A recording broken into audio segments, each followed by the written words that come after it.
over to Before I hand over to Shaneel Pathak, the CEO of Zamplo, I'll start with a land acknowledgement.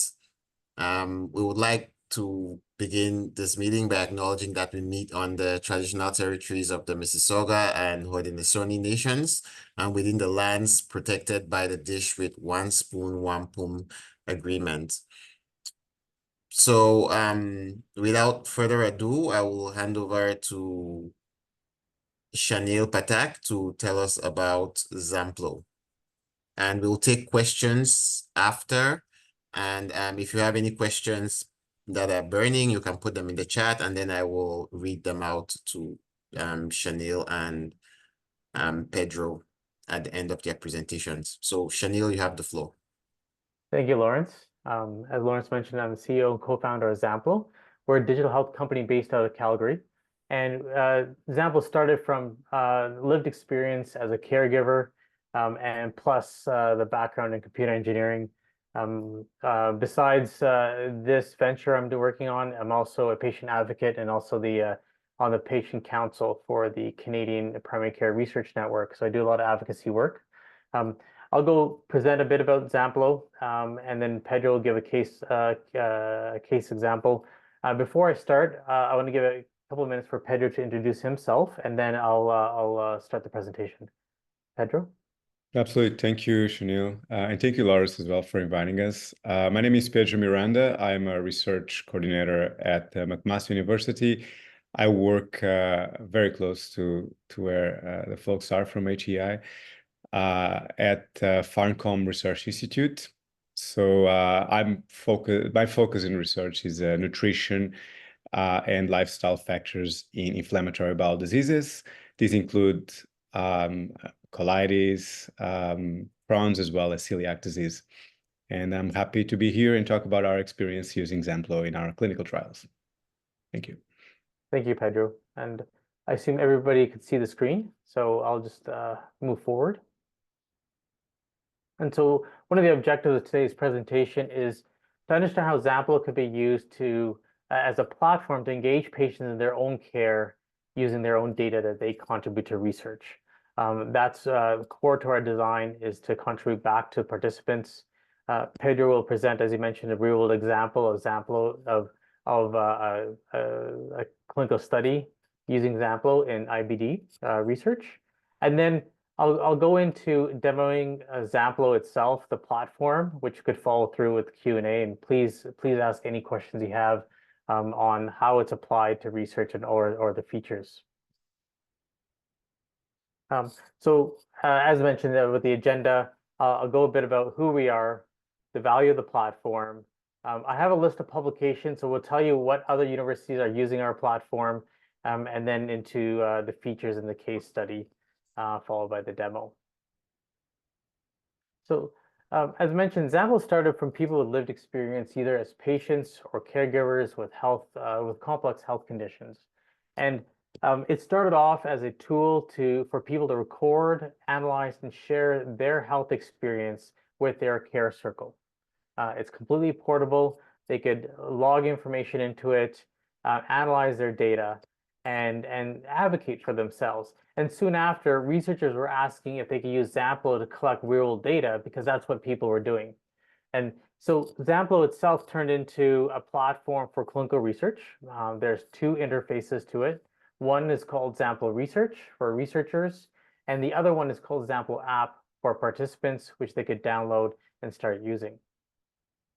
And so we wanted to compare, or we want to basically make the participant and the researchers on the same level. You could share the same data. You got transparency, you got visibility of what you're sharing, and I'll show you some capabilities that contribute to our success as a tool for clinical research and real-world data collection. And that's what we do. We allow people to capture the patient's experience outside the doctor's office. It's either qualitative or quantitative information, such as PROs, wearable data, compliance reporting. The platform is scalable for use of anyone in the world. So we have one study that has people from 7 countries. Most of our studies are national or a single site. And then the participants can access the platform via web, Android, or mobile. We host the platform. It's called a software as a service. So we host the platform, and all the data resides in Canada. And it allows for very quick scaling, decentralized. And also, one of the fundamental principles of our platform is the individual gets to own and keep their data for life. Whatever they contribute to research, they get to keep. They could also add on information that's for their personal health journey. And this is very different compared to typical solutions, which are email-based. You complete a survey, it goes into a black box, and participants don't really have an understanding of where the data goes or how it contributed to research, but they've offered their time. And so patients with our platform get closure of their contribution because there's a way of researchers to push either educational material or even publications back to the individual to close that loop with information. And so some of the capabilities of the platform for clinical research is it's easy to set up. We do compare ourselves to REDCap. We are not here to replace REDCap, but our strength is in that researcher to participant communication flow and capturing that data from home and outside the office. And so Zamplo being a software as a service, it's very easy to set up. It can be set up within a couple of days for a protocol. You can use it to track any medications, symptoms, side effects, social prescriptions as well. So it's not only for on the medicine side, it's a wide variety of capabilities that it has and that you can configure it. You can recruit, in essence, globally, which we have seen some clinical studies using it to use our platform. And also, I keep repeating this, but we want to democratize the science where the data is owned by the participant, and then with e-consent, they can transfer that data. The Zamplo research will then unlock that data for the researcher, who could then download that data as well or view it in their dashboard. And so it could be very customized for, in essence, any protocol. But at the same time, there's engagement features, which I'll go through in the demo. These are some of the data sets that could be captured. And we have some that remain private, and then some that are meant for clinical research. So for example, you do have, the participant has the ability to take notes, task questions for their own health, which they deem personal and private, and not necessarily part of the protocol, but it's a tool for them to take notes. And also then they could even upload any pictures in order to communicate their experience to their care circle. So those are typically remained private, but what is enabled for clinical research is one, the e-consent, which is a digitally signed PDF document. It is being used at University of Calgary and approved by Ethics, Security, and Privacy. We have the therapy tracking, as you can see, a wide variety of list of data points. You got the symptoms, health data. Typically, this is coming from quantifiable data. We have wearables as well. We have integrated Garmin, and Apple and Polar are coming soon. We could integrate, in essence, with any device or any data source that has an API. Right now, we're using it for the commercial wearables. And also, we have surveys, and they could be quite a variety of surveys. We have branching logic, but you could do, in essence, what you could do in REDCap with long form, multiple choice, single choice, and as I said, branching as well. So quite a powerful tool to collect data, but also provide information to the individual. In terms of what value Zamplo can provide to participants, it was designed to be your virtual medical binder. So you could take photos of anything you see in clinic, or even any photos of your skin that you want to communicate to your care team. You could track any symptoms over and above you deem important. So sometimes it could be on mental health or physical health. So not only recording information for the clinical research, but things that are personal that you want to capture. And then there's also tools to advocate, which I'll show you in the demo where, so it's a tool to not only contribute to research, but then advocate for yourself using the data that you've recorded. And then you also have a community. Now, our community allows an individual to connect with others who are exactly like them, one-to-one. It's not a community where you could talk to a group of people. We did that for privacy and confidentiality. So you could talk to one-to-one. You could also invite a caregiver if you want, who could then advocate for yourself. What we found is in the early stages of Zamplo that a lot of caregivers were downloading the Zamplo app for an advocate for their loved ones. We also seen scenarios where adult children download the application in order to help mom and dad. And so, as you can see, we have value for the researchers and then also the patients and the caregivers. These are some publications I wanted to list. The platform is used in, nutritional studies here at McMaster. It's used in oncology, rare disease, mental health.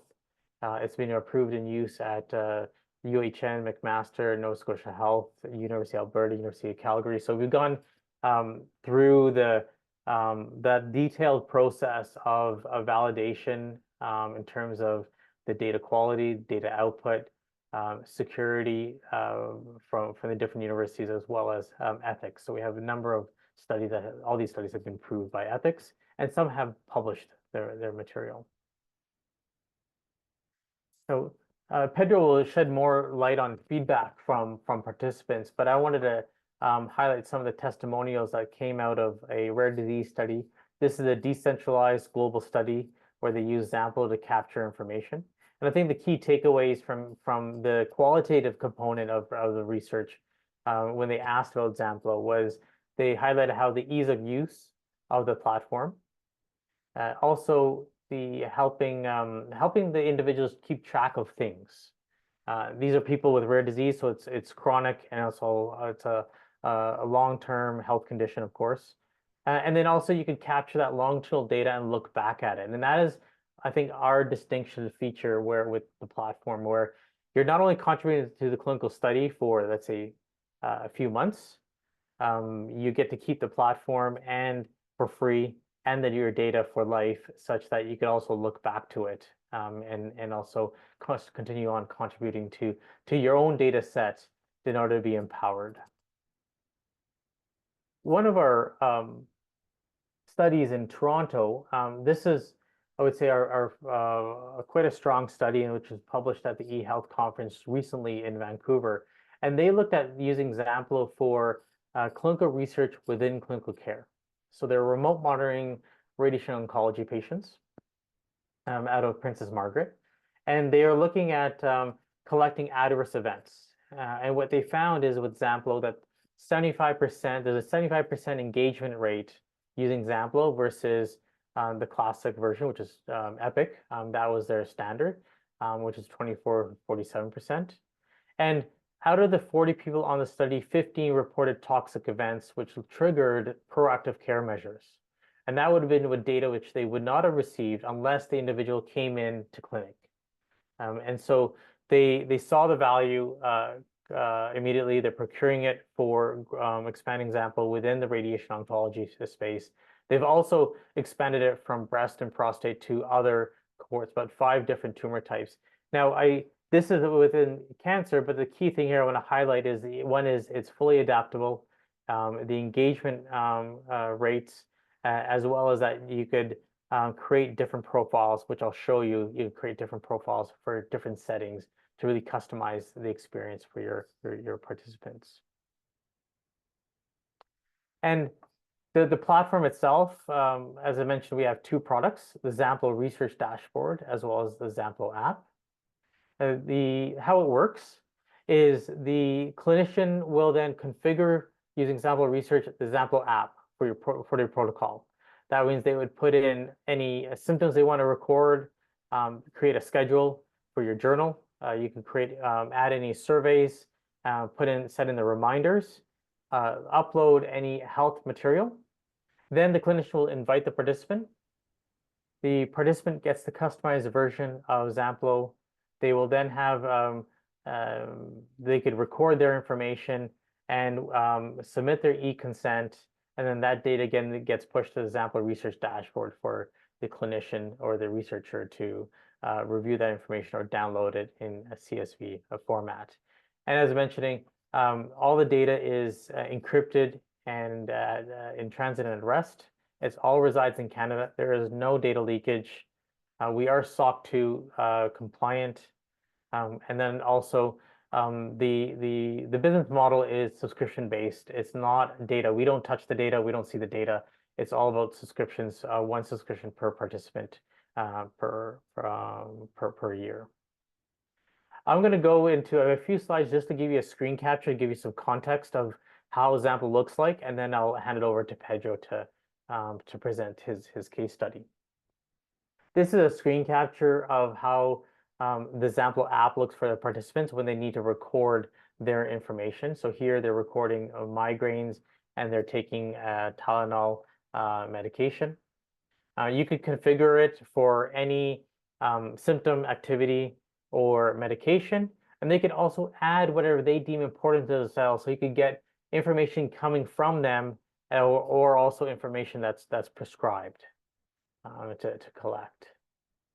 We have ability to do visualization with graphs, and so you could graph anything that's quantifiable. So here is an example of, we could do wearables, which I'll show you, but you could also do anything from symptoms that are triggered, or any medication. Surveys are pretty clean. Now, each individual gets to keep a copy of their survey, but it's also sent to Zamplo Research. And you could create a survey at any point in time and send it in real time to the cohort. Here's a screenshot of the health library.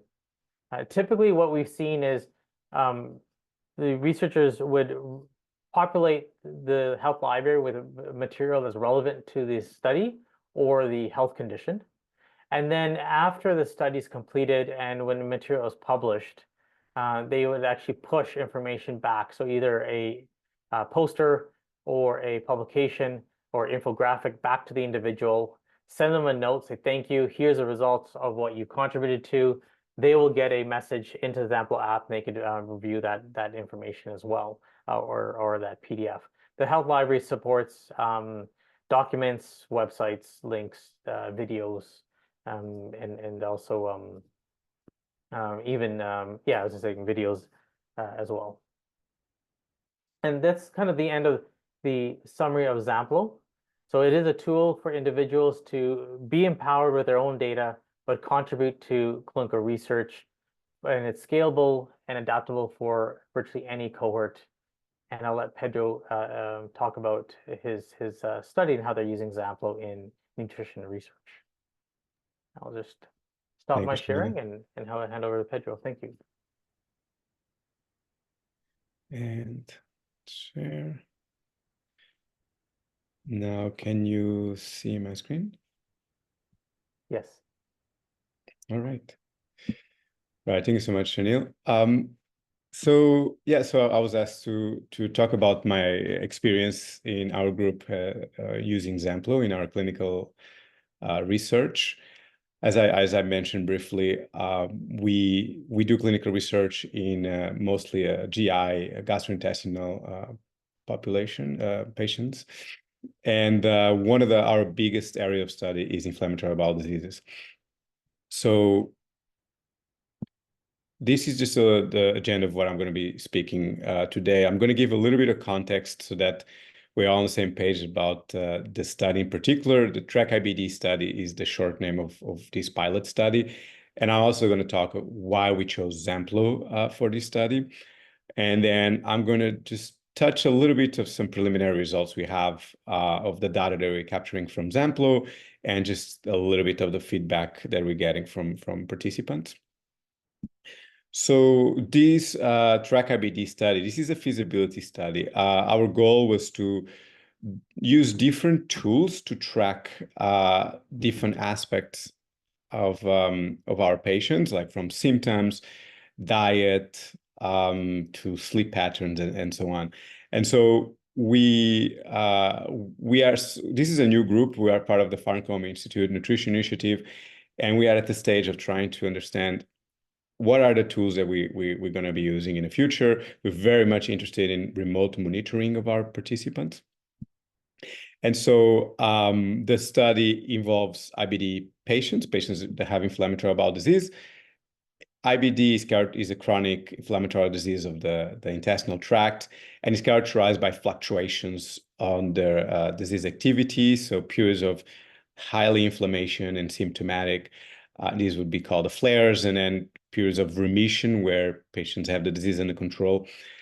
And so it's really important for us to capture this fluctuation, and we're interested to understand what are the factors, the lifestyle factors that contribute to this.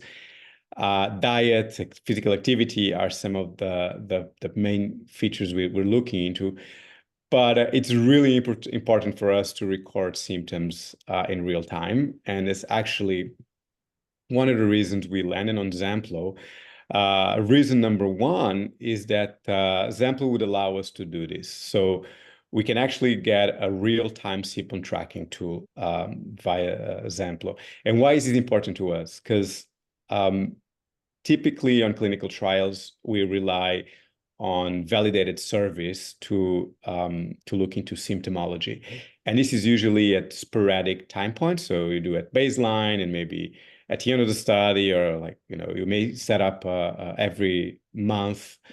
However, a lot of these validated surveys, they depend on memory recall. So they ask, what was your symptoms over the last 7 days, over the last 2 weeks? And we know for experience, our own experience, and also talking to patients, that if there was an episode of diarrhea or nausea 5 days ago, before the moment where they answer those surveys, they might not be able to remember about those symptoms. So we want to provide a tool on their phone where they can track if they're having a symptom in real time. And this is time-stamped, which is going to be very important for us, as I'll talk to soon. Other important features that Zamplo was providing, and we thought it would bring a lot of value. One has to do with service, like Shaneel already touched on that. The fact that we can customize surveys and use notifications and push notifications and reminders, and they can answer the surveys on their own phone was something that we're really interested to test out. And other things were the ability of, we asked them if they change their medication, which is quite common in a chronic disease like IBD, to give us the information what was changed. And Zamplo had a really strong database of medication and a way of inputting that data that was very interesting to us, as well as just having open notes where they could just make some comments. And I will touch about that a little bit in the future as well. Comments on how they feel and why do they think they're feeling like that, and why do they think that symptoms are, if they have a sense where what's triggering their symptoms. And this is a busy slide. I'm just want to give you a little bit of context of the study design. I'm not going to go into very detail, but we essentially enroll the patients and we give them a training of the 3 different apps. So I didn't mention, but we use, in addition to Zamplo, we're testing quinoa. This is to track their food, their diet, and we're also using their Oura Ring, which is a body monitoring tool that tracks many different parameters. And so there was some training for Zamplo and for the other apps. So we gave them some training at the beginning, and then we let them play around, go back home and play around with these different apps and send us any questions they have. In addition to training, we also make sure that when they leave that visit one, the apps are installed in their phones, and that they are signed up and everything is running smoothly. We then have just another Zoom visit to just make sure that they have full control over the different tools, and then send them on to the study. And essentially, where we ask them is to track 1 week at a time of full data. So the diet, the symptoms, and we do 1 week, and then there's a pause of 4 weeks, another week, another pause of 4 weeks, and then the 3rd week. So all this to say that there are 3 tracking periods, 21 days total. And then that's the end of the study. So we only recruit adults. Everyone had to own a smartphone, be fluent in English, and able to understand instructions of using digital devices. This is just briefly, again, this is a pilot study, so we have a very small cohort, around 50-50% between female and males. And the age range from around 20 to 65-year-old. Everyone said they were comfortable using smartphones, downloading and using apps, and everyone had access to Wi-Fi at home. So I'm just going to show you some of the training that we provide and how Zamplo looks for our side as a researcher. And one thing I really appreciate was communicating with Zamplo and the research team in Zamplo. The customer support was absolutely amazing. So every time we have any questions, they will be very responsive, set up meetings, just email. So we always felt we were under complete support in that sense. The way they did, so they set up our study within the app. So we have the little logo of the study, and this is the name of the study. So patients of the participants on their side, every time they click on this icon, they're adding all the data they use, then it will come to us. And so Zamplo obviously helped us setting it up. And this is how it looks like. And when we click on our study, there is a list of different items that they can use for. What we told them we're interested is mostly on symptom tracking. And we, working with Zamplo, we pre-populate symptoms that we know are the most common in the context of inflammatory bowel diseases. But there's always an added button that we told them, if you're going through some symptom that is not on this list, please feel free to add any symptoms. We also included one answer, which is no symptoms to report. The reason why I included this has to do with the nature of the feasibility study. We wanted to make sure that the patients were actually using the app and to distinguish whether they would forget to use the app or they only use the app when they had symptoms. We included a no symptoms to report and told them, please, at the end of the day, even if you don't have any symptoms, just say that you had no symptoms to report so that we can quantify this aspect of adherence to the protocol. This is just a little video that so we have a presentation on the training. This is just a 1 minute. I know that Shaneel will go a little more in detail. So this is what we do. We tell them, we show this video and we give some examples, how to add medication. Prednisone is a typical medication in IBD, and how they would use the symptom recording.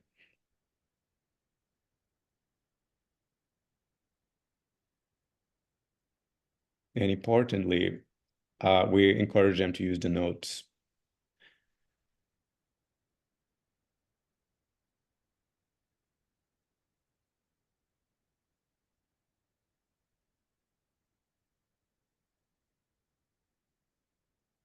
We're interested in diet and how diet may affect symptoms. So this is the example, the classic example we would give them to our participants.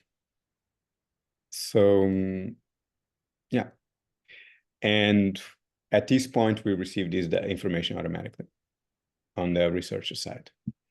So moving forward, the last point I just want to briefly mention is that we had some surveys, and so we will know these surveys have push notifications, and after the participant would use, so in this case, there's a GI symptom survey, the IBD control survey, and we will know when they actually answer those surveys. Just very briefly on some preliminary results to show what can we get out of Zamplo. This has to do with adherence to the protocol. This is part of our feasibility outcomes.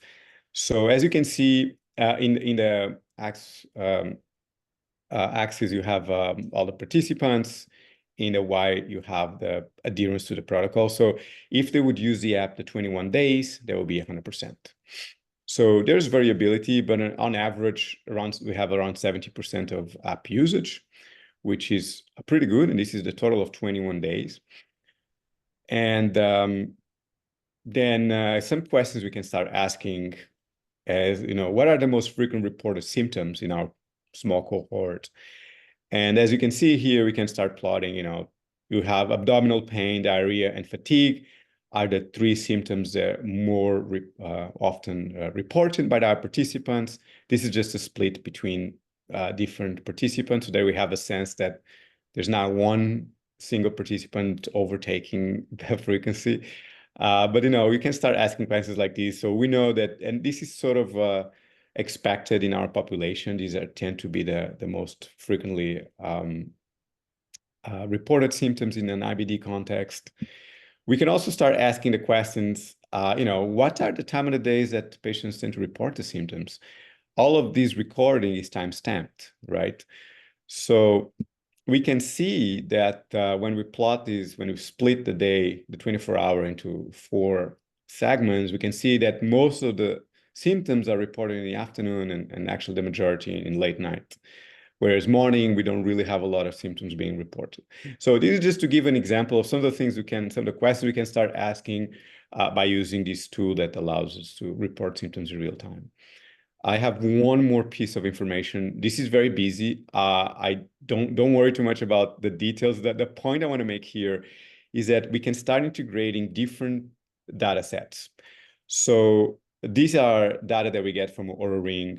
In this case, we're actually looking to step counts, I believe. No, heart rate variability, actually, over time. So here you have days, so up to 85 days. On yellow, these are the 3 tracking periods. So these are the 3 weeks we ask them to track. Of course, they were using the Oura Ring through the entire time. But importantly, for the Zamplo contest for this talk, we plotted in green every time they had a symptom event.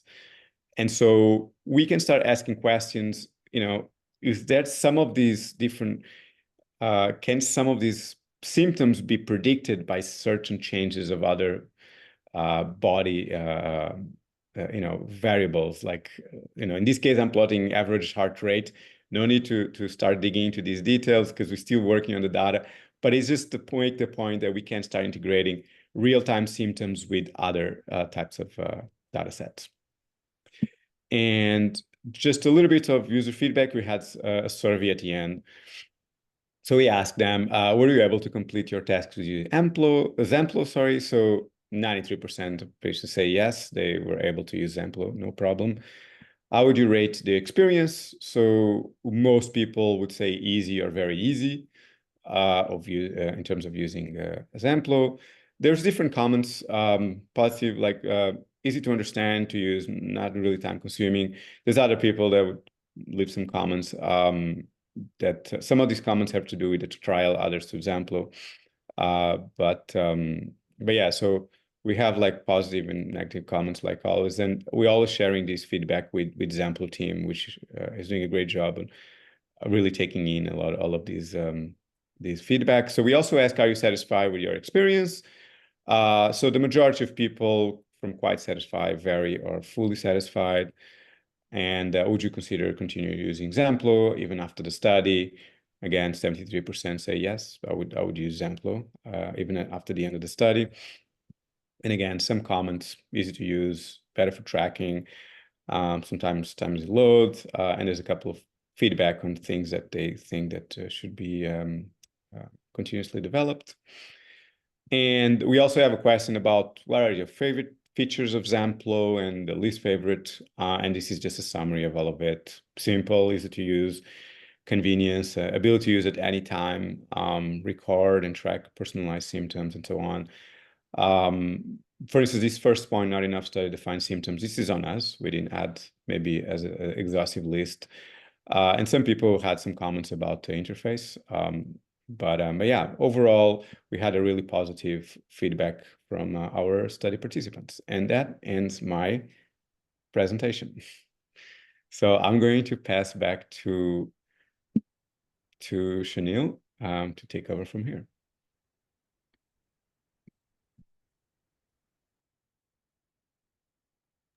You're muted, Shaneel.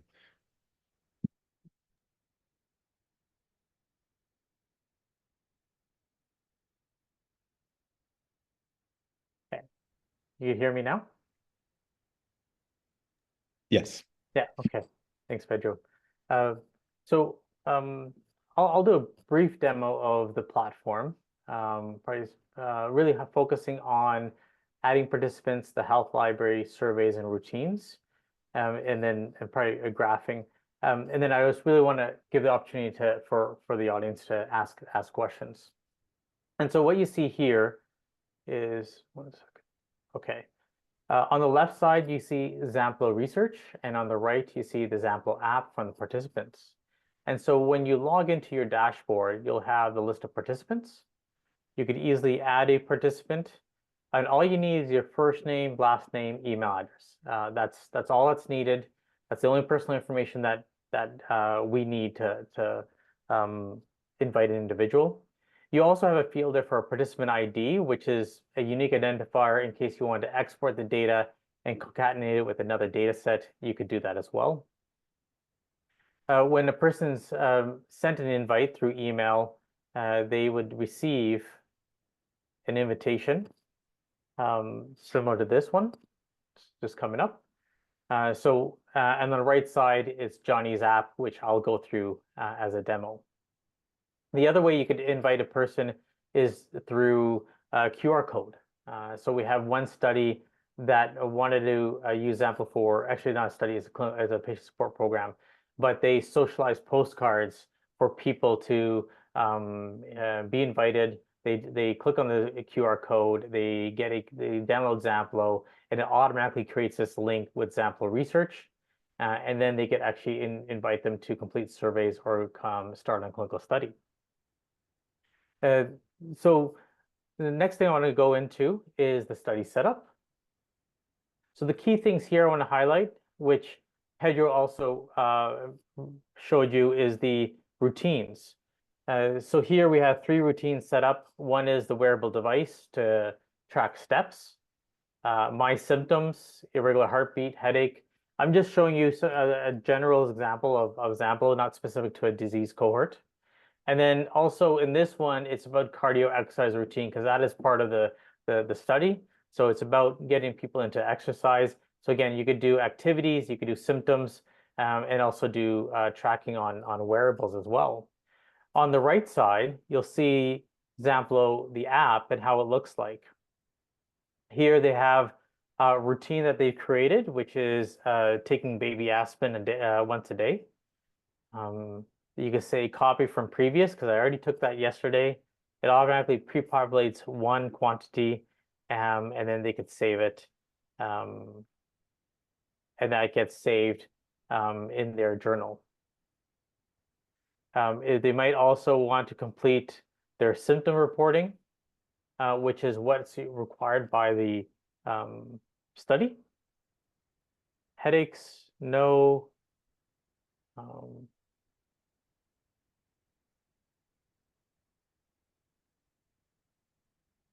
Yeah, and then just save that. So it's very easy for them to capture their routines. I will then move into surveys. And what I want to show you here is how the surveys look on the left and the right side. And so the surveys, we have 2 surveys that are published. You could schedule a reminder for individuals. And then once they've completed that, then as you can see here, this is SF12. It's given to all the participants on day 1. It's active for 5 days, and they'll get a reminder each day until they complete it at 3:05 p.m. If I look at how it looks like for the individual, this is the health and well-being survey. It's very easy to use, and also the visualization is big, so they quite easily know how to complete this on the app.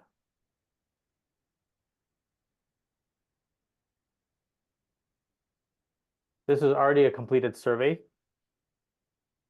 I'll just finish this survey up, and then I'll show you once it's done. Individual gets always a copy of the completed survey.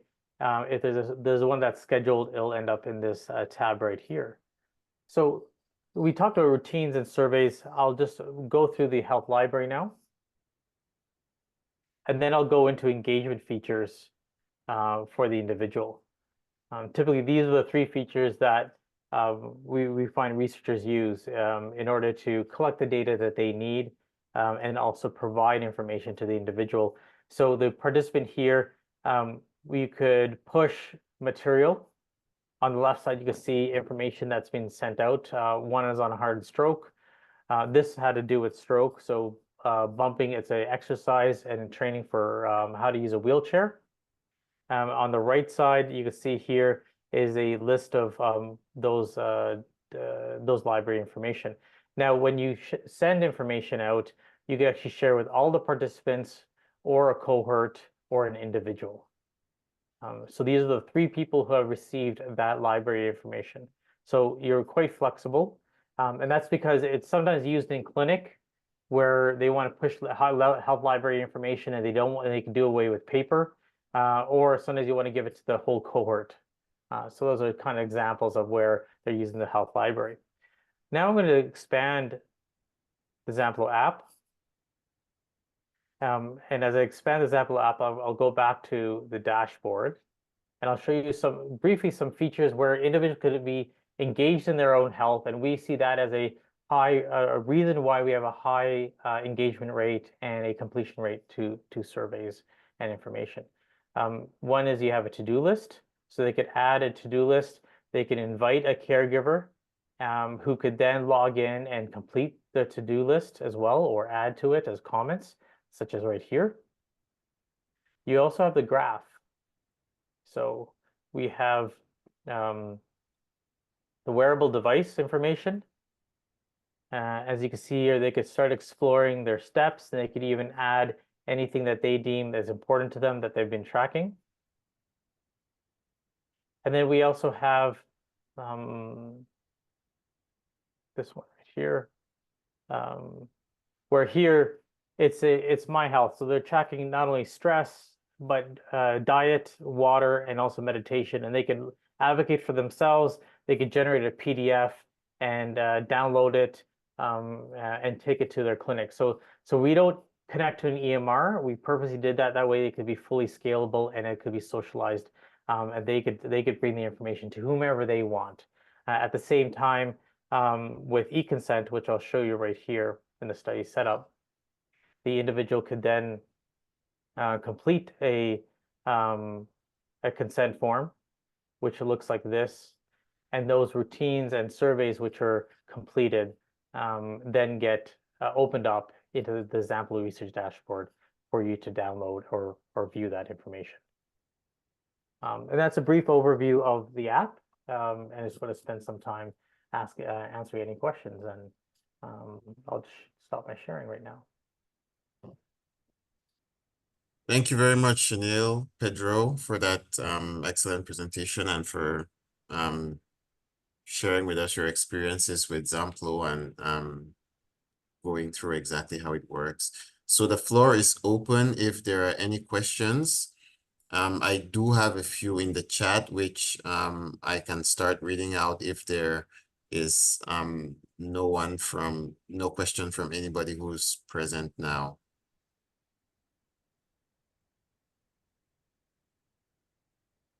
So Shaneel, you did mention that the data sit on Canadian servers.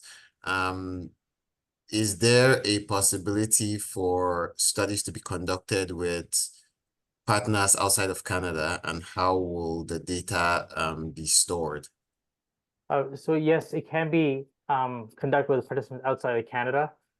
It's really a declaration in your ethics where the data resides. We provide supporting material for that application, but we have had no issues of the fact that the data resides in Canada and you have participants from overseas. I mentioned that we had a study from people from 7 countries.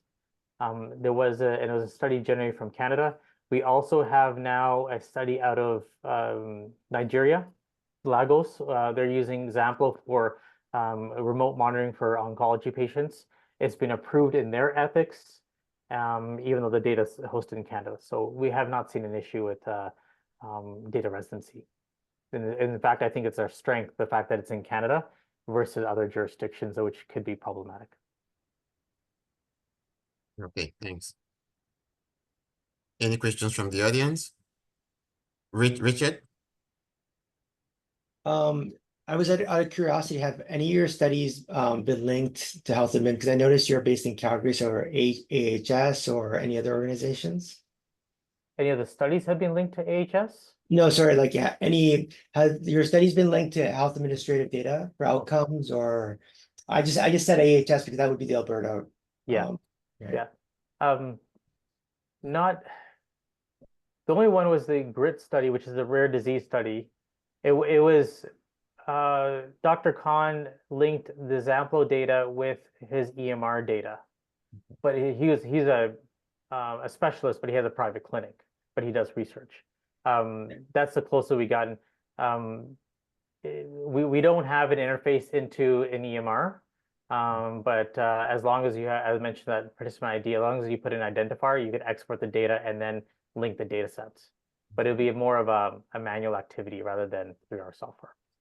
And you could always like alter the consent form, right, for a study's purpose?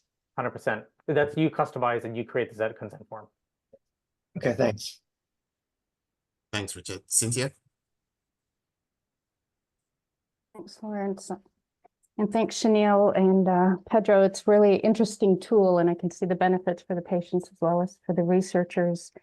So I have a question about the feedback. So Pedro had mentioned a couple of different pieces of information that came back from the users. And Shaneel, I'm wondering, you know, in terms of your roadmap for especially the patient facing, how do you integrate that feedback and sort of update the app based on what you hear? So we have about a 6-month product life cycle, and it's quite agile. And so we find like the feedback from Ishanka and Pedro very valuable. We take it to heart. What we usually do is we aggregate that data, that feedback, and then we use that to prioritize, and then we implement those changes. But one of the things which with the strength of Zamplo, one is our short product life cycle, and not product life cycle, but the product roadmap is short, which means it's agile, which could be adapted. Second is that we look for consistency, and then we could deploy it within weeks or months, depends on the priority of that enhanced feature. A lot of our feedback we're getting is not necessarily adding more features, is how do you take this amount of real estate and make it very easy to use? It's an art, and it just takes more people and more feedback to really crispen that user interface. It is a very powerful tool. One thing which I would mention is not only when we take the feedback, we update the application, but there's also a way to customize your tutorials. So if we can't get to that, let's say that change, or let's say some piece is not intuitive, we could put in a pop-up message to remind an individual how to use it in the current state. And that can be customized and deployed for your study as well, or for the application as a whole. So we have, and then we also have training and video tutorials as well. So we try to empower the individual and reduce that friction as much as possible. And I think that's why, like the study I mentioned at UHN, they had people from age 25 to 92, and the average age was 64 who used Zamplo. So it's pretty wide spectrum in terms of the cohort of who could use it. Yeah, so you just preempted my next query was around older adults, and if you've done any customization, you know, text size, that sort of thing that accommodates them. Mm-hmm. Yeah, it's on our roadmap to do for low vision individuals to use our app. It is, I would admit, quite complicated to do that, and so we haven't gotten that. But to mention how the support which I just mentioned is how we support individuals. Yeah. Thanks for that. A few more questions from the chat. The first is related to connectivity with RedCap. You did mention that Zamplo is not replacing RedCap, but is there any way the two programs can talk to each other? I think Pedro, do you want to answer that one? Like from our end, you could export a file.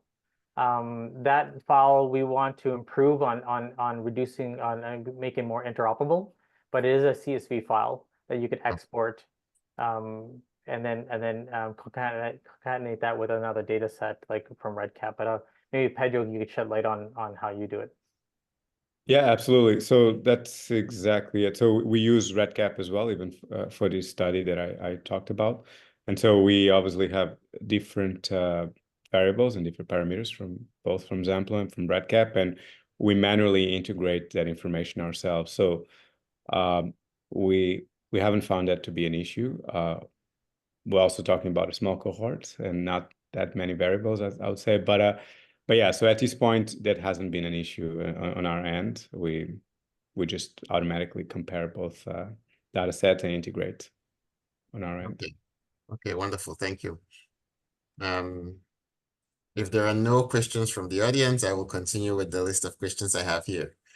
So with regards to surveys, is it possible for Pedro to build his survey in his instance of Zamplo? And I want to ask similar questions to my participants, so I import the survey from Pedro's study. You could import, not if you have your own account in Zamplo Research and Pedro has their own account, their own profile, then no, you can't import and export. But within, let's say, Pedro's Zamplo Research profile, you could copy it in between profiles. Okay. Yeah. Okay. So you do have the ability, but it's within your Zamplo Research profile. Yeah. Okay. And how have you dealt with validated surveys? For example, I saw SF12 in there. How have you dealt with the permissions and approvals and all of that? Yes. So the way we've gone about it is we provide you with Zamplo Research and the training, and then you enter the survey. And then once you enter the survey information, and then because it's used for clinical research by you or by an academic institution, it's considered under the research license. It's not a commercial agreement with us. We don't give you the surveys. You provide the surveys and enter it. So that's how we solve the copyright distinction between commercial and clinical research. Because we don't use those surveys. It's meant for your study. Good question. Wonderful, thank you. So we are 2 minutes to the hour. If there are no further questions, I'd like to thank you, Shaneel and Pedro, for talking to us today. Thanks, Aaron, for hosting. Thanks, Caitlin, for organizing. And thank you all for attending. Thank you very much. Thank you, everybody. Thank you, Lawrence and Pedro Thank you. and the communication team. Any last words, Aaron? No, thanks everyone, and have a great rest of your day. Okay, Thank you. thanks. Bye. Thank you. Bye-bye.